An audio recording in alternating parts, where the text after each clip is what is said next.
करवा दिए हैं। अगर अभी तक आपने उस वीडियो को नहीं देखा है तो प्लीज़ जाकर उस वीडियो को देख कर आएँ। वीडियो का लिंक डिस्क्रिप्शन में दे दिया गया है। इसी के साथ साथ बाकी सारी प्लेलिस्ट भी वीडियो के डिस्क्रिप्शन सेक्शन में डाल दी है। अगर अभी तक आपने उन्हें चेकआउट नहीं किया है तो प्लीज़ जाकर उसे चेकआउट करें। बिना टाइम वेस्ट करे चलिए स्टार्ट करते हैं।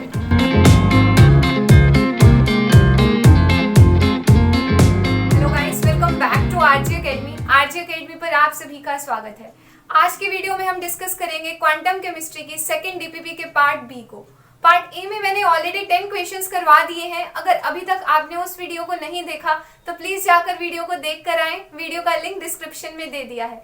अगर आप चैनल पर नए हो तो चैनल को सब्सक्राइब कर देना एंड बेल आइकन को प्रेस कर देना ताकि वीडियो के फर्दर नोटिफिकेशन आप सभी को मिलते रहे। बिना टाइम वेस्ट करें चलिए स्टार्ट करते हैं। हमारा फर्स्ट क्वेश्चन है A set of n vectors। यहाँ पर आपको वेक्टर का मतलब है कि n फंक्शंस का सेट दे रखा है, वो x1, x2 up to so on xn है एंड सेटिस्फाई कर रहे हैं किसी आइगन वैल्यू की इक्वेशन को किसी ऑपरेटर a के लिए।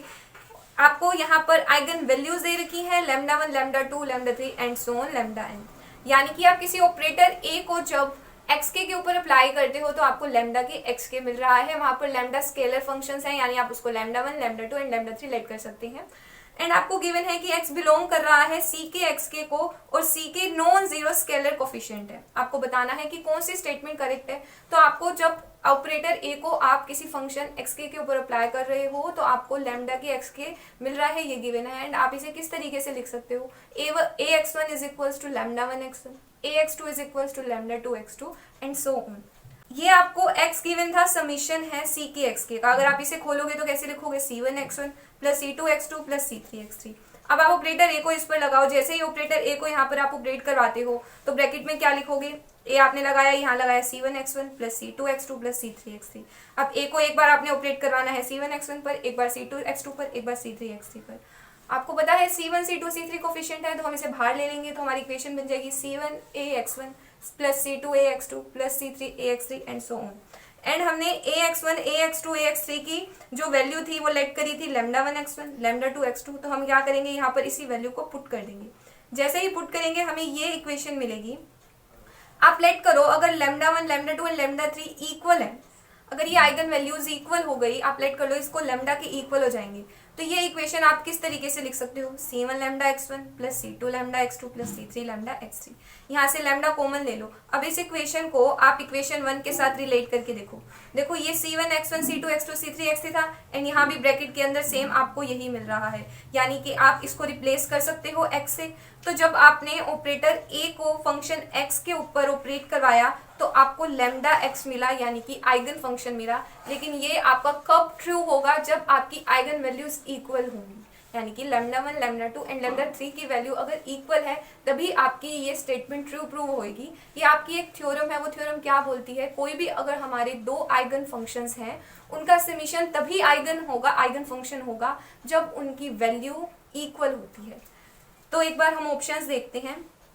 फर्स्ट ऑप्शन है not an eigen function for operator A. बिल्कुल ये स्टेटमेंट रॉन्ग है क्योंकि आपको क्वेश्चन के अंदर ही दिया हुआ है कि ये आपका आइगन फंक्शन है। सेकेंड स्टेटमेंट है eigen vector of A only if the lambda के आर इक्वल। बिल्कुल जब हमारी आइगन वैल्यूज इक्वल हो जाएंगी तभी ये हमारा आइगन फंक्शन होगा। तो ये स्टेटमेंट आपकी ट्रू होती है।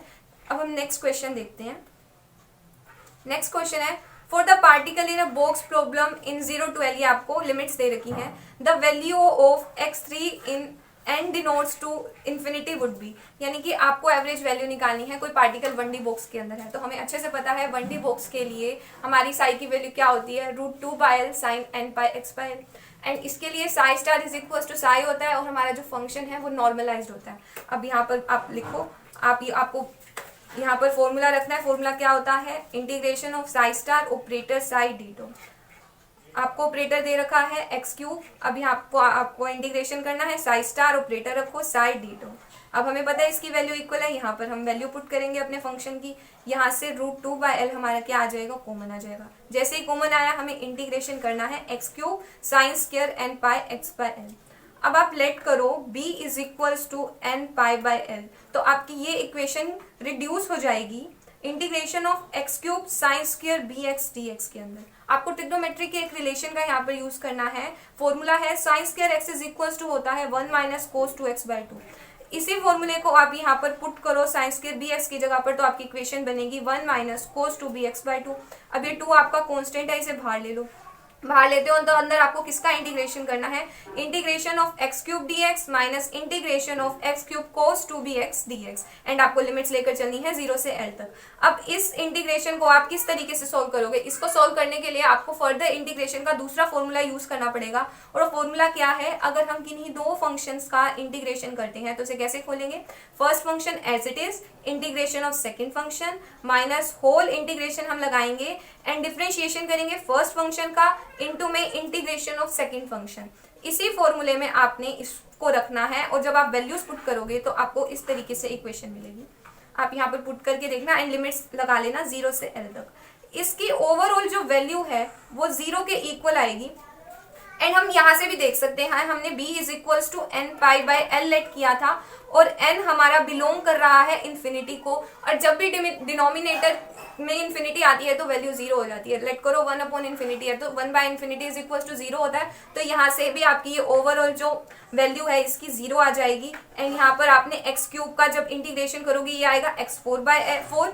यहाँ पर आप लिमिट्स पुट करो, ये आपका बनेगा l4/4, ये l से कैंसिल आउट होएगा और आपकी वैल्यू आएगी l3/4। ऑप्शन डी आपका करेक्ट है। आई होप आपको समझ आ रहा होगा। चलो नेक्स्ट क्वेश्चन देखते हैं। 13th क्वेश्चन है, probability of finding the particle in 1D box of length L in the region between L/4 and 3L/4। ये नेट में क्वेश्चन आया हुआ है और बहुत इजी है, कुछ नहीं करना, आपको प्रोबेबिलिटी का फॉर्मूला पता है, integration of psi star operator Sai ditto. अब हमें 1D बॉक्स के लिए पता है साई स्टार साई की वैल्यू इक्वल होती है, फंक्शन नॉर्मलाइज्ड होते हैं, तो डायरेक्ट हम फॉर्मूले का यूज करेंगे, उस फॉर्मूले में वैल्यूज को पुट करेंगे एंड हमारा आंसर आ जाएगा।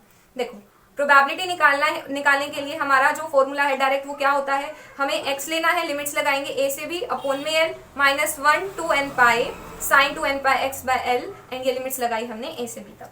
अब देखो यहाँ पर आपको n की वैल्यू 1 गिवन है, आपके n की वैल्यू 1 पुट करोगे तो प्रोबेबिलिटी के फॉर्मूले में जब आप ओवरऑल वैल्यूज पुट करोगे यहाँ लिमिट रखो, जैसे ही लिमिट रखते हो आपको ये इक्वेशन मिलेगी। अब आप इस sign 2 pi x by l को सोल्व करो, जैसे ही सोल्व करोगे, सोल्व करने के बाद कुछ आपको ये वैल्यू मिलेगी साइन 3π/2 माइनस साइन π/2। अब आपको पता है कि जो साइन का ग्राफ है वो कुछ इस तरीके का होता है, ये आपकी वैल्यू होती है 0, ये होती है π/2, ये होती है पाई एंड ये होता है 3π/2। तो हमें पता है 3π/2 के लिए वैल्यू क्या होती है -1, तो यहाँ पर -1 पुट करो। साइन π/2 की वैल्यू होती है -1, 1/2 इसके बाहर था तो आपका 1/2 इंटू में आप -2 करोगे तो ये आपका प्लस का 1/π बन जाएगा। और यहाँ पर जब आपने x की वैल्यूज को रखा 3l/4 माइनस l/4, ये आपकी वैल्यू आई 2l/4। जब इसे आप मल्टीप्लाई करोगे 1/l से तो आपकी वैल्यू निकल कर आएगी 1/2। सो आपका ओवरऑल जो आंसर आया वो आया 1/2 प्लस 1/5, यानी कि आपकी प्रोबेबिलिटी 1D बॉक्स के अंदर l/4 से 3l/4 तक निकालने की क्या है 1/2 प्लस 1/5। तो आपका ऑप्शन डी है करेक्ट। चलिए नेक्स्ट क्वेश्चन देखते हैं। A system is describe by the following real wave function. ये आपको कोई सिस्टम दे रखा है, उसका ग्राफ दे रखा है।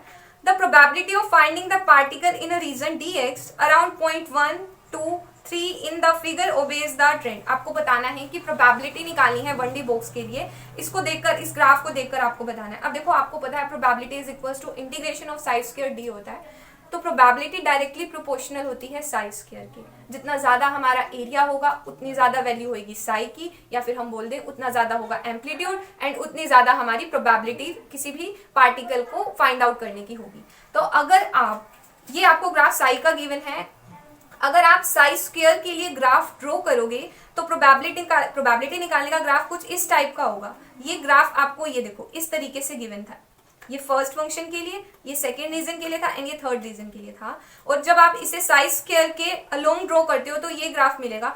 ग्राफ सेम ही रहेगा, सिर्फ जो पोर्शन आपका नेगेटिव रीजन में लाई कर रहा था वो पॉजिटिव रीजन में लाई करना स्टार्ट कर देगा। तो आप इस ग्राफ को देखकर ही बता सकते हो। देखो यहाँ पर जो सेकंड आपका रीजन है, सेकंड रीजन में प्रोबेबिलिटी निकालने की ज्यादा है, देन आपकी है थर्ड रीजन में एंड देन है फर्स्ट रीजन में। यानी आपका ट्रेंड हो जाएगा प्रोबेबिलिटी सेकंड रीजन में ज्यादा है, देन थर्ड में, देन फर्स्ट में। So option B is correct. I hope आपको समझ आ रहा होगा। चलो नेक्स्ट क्वेश्चन देखते हैं।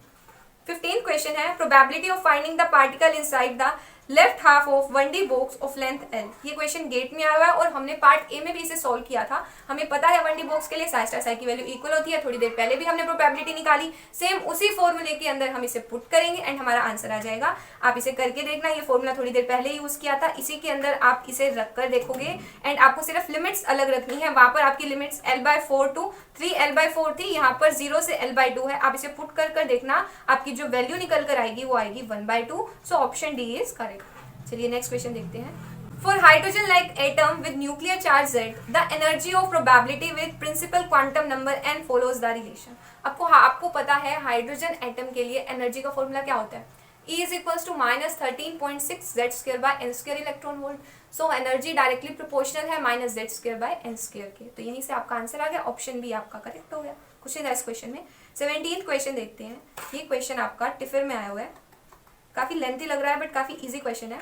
In a spherical polar coordinate system A, point A at xyz in the Cartesian coordinate system can describe by r theta d phi, where r theta phi have their usual meaning. Expression for volume of infinitely small cube, यानी ये आपको d tau की value पूछ रहा है। Confined by dx dy dz in terms of spherical coordinate system is given by। तो हमें पता है d tau की वैल्यू क्या होती है, r² dr sin theta d theta d phi। ये हमारा आंसर है, ऑप्शन डी आपका करेक्ट हो जाएगा। चलिए नेक्स्ट क्वेश्चन देखते हैं। Average value of r in the 1s state of hydrogen atom where a naught is Bohr radius. तो कुछ नहीं करना, आपको एवरेज वैल्यू बतानी है हाइड्रोजन एटम के लिए। हमें फॉर्मूला पता है क्या होता है, integration of psi star 1s, r हम अपना ऑपरेटर रखेंगे एंड देन साई 1s टीटो। Psi 1s and psi star 1s की वैल्यू इक्वल होती है हाइड्रोजन एटम के लिए, इमेजिनरी पार्ट नहीं है, और इसकी वैल्यू क्या होती है 1/√2 pi a naught raise to the power 3/2 into में e raise to the power -r/a0। अब आपको कुछ नहीं करना, सिर्फ आप इंटीग्रेशन करोगे 3 टाइम्स। यहाँ पर आप अपनी लिमिट्स रखो 0 से इन्फिनिटी, 0 से पाई, 0 से 2 पाई, देन साई स्टार 1s की वैल्यू, ये आपने अपना ऑपरेटर r रखा एंड ये साई 1s की वैल्यू एंड इनटू में d टो की वैल्यू क्या होती है r² dr sin theta d theta d phi। अब देखो ये जो पार्ट है आपका, ये कांस्टेंट पार्ट है, तो कांस्टेंट पार्ट आप बाहर ले लोगे, जैसे ही बाहर लेते हो तो इसकी वैल्यू बनेगी 1/पाई a naught raise to the power 3 and अंदर बचता है, इंटीग्रेशन करना है आपको। देखो एक आ रही है, 2 आ रही है, तो r raise to the power 3 e raise to the power -2r/a0 into में dr इंटू में आपको करना है integration sine theta d theta का 0 से pi and integration of d phi 0 to 2 pi. यहाँ पर आपको डायरेक्ट फॉर्मूला यूज करना है। फॉर्मूला आपका क्या बोलता है, देखो अगर 0 से इन्फिनिटी इंटीग्रेशन हम कर रहे हैं r raise to the power n into में e raise to the power -α/r का, तो इसकी वैल्यू किसके इक्वल होती है n फैक्टोरियल अपॉन में alpha raise to the power n+1। अब यहाँ पर अल्फा क्या है, अब ध्यान से देखो। अब इस क्वेश्चन के अंदर अगर आप -r को छोड़ दो, -r को छोड़ने के बाद जो आपका पार्ट बचता है वो अल्फा कंसीडर हम करेंगे। So 2/a0 is your alpha, here alpha is equals to 2/a0। अब कुछ नहीं करना, डायरेक्ट आपको यहाँ पर वैल्यूज पुट करनी है एंड आपका आंसर आ जाएगा। साइन थीटा डी थीटा का 0 से पाई के लिए डायरेक्ट वैल्यू क्या होती है 2 एंड डी फाई की क्या होती है 2 पाई। सिर्फ इन्हीं लिमिट्स के लिए ये वैल्यू आएगी, अगर लिमिट्स चेंज होती हैं तो वैल्यू चेंज हो जाएगी। आपको डायरेक्ट यहाँ पे पुट करना है, आप पुट करके देखोगे तो ये आपका फॉर्मूला यहाँ पर रिड्यूस हो जाएगा। इसको देखो प्लस करना है, यहाँ प्लस आएगा। सो 3 फैक्टोरियल अपॉन में 2/a0 3/3+1 इंटू में 2 इंटू 2 पाई। अब इसे सोल्व करना, जैसे ही सोल्व करोगे, सोल्व करने के बाद इसे आप कट करके देखोगे, देखो ये एक ये कैंसिल आउट हो गया। कैंसिल आउट करने के बाद ये वैल्यू आएगी a0 की पावर 3 है, ये आपका कैंसिल आउट हो जाएगा। सो ओवरऑल आपका जो आंसर आएगा, यहाँ पाई से पाई कैंसिल, सो 3/2 a0 है और इसे हम क्या लिख सकते हैं 1.5 a0। सो आपका जो ऑप्शन बी है वो करेक्ट हो जाएगा। चलिए नेक्स्ट क्वेश्चन देखते हैं। Average value of x for a function psi x is equals to √3x between 0 to 1। यहाँ आपको एवरेज वैल्यू निकालनी है एंड एवरेज वैल्यू का जो फॉर्मूला होता है वही होता है।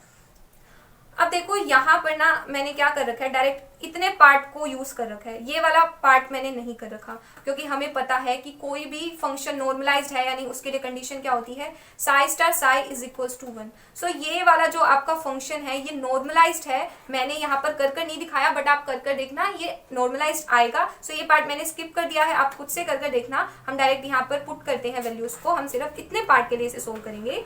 अब देखो साई एक्स दे रखा है, इमेजिनरी पार्ट नहीं है, तो यानी कि आपका Sai star x is equal हो जाएगा साई एक्स के, एंड यानी इसकी वैल्यू कितनी दे रखी है √3/√3x।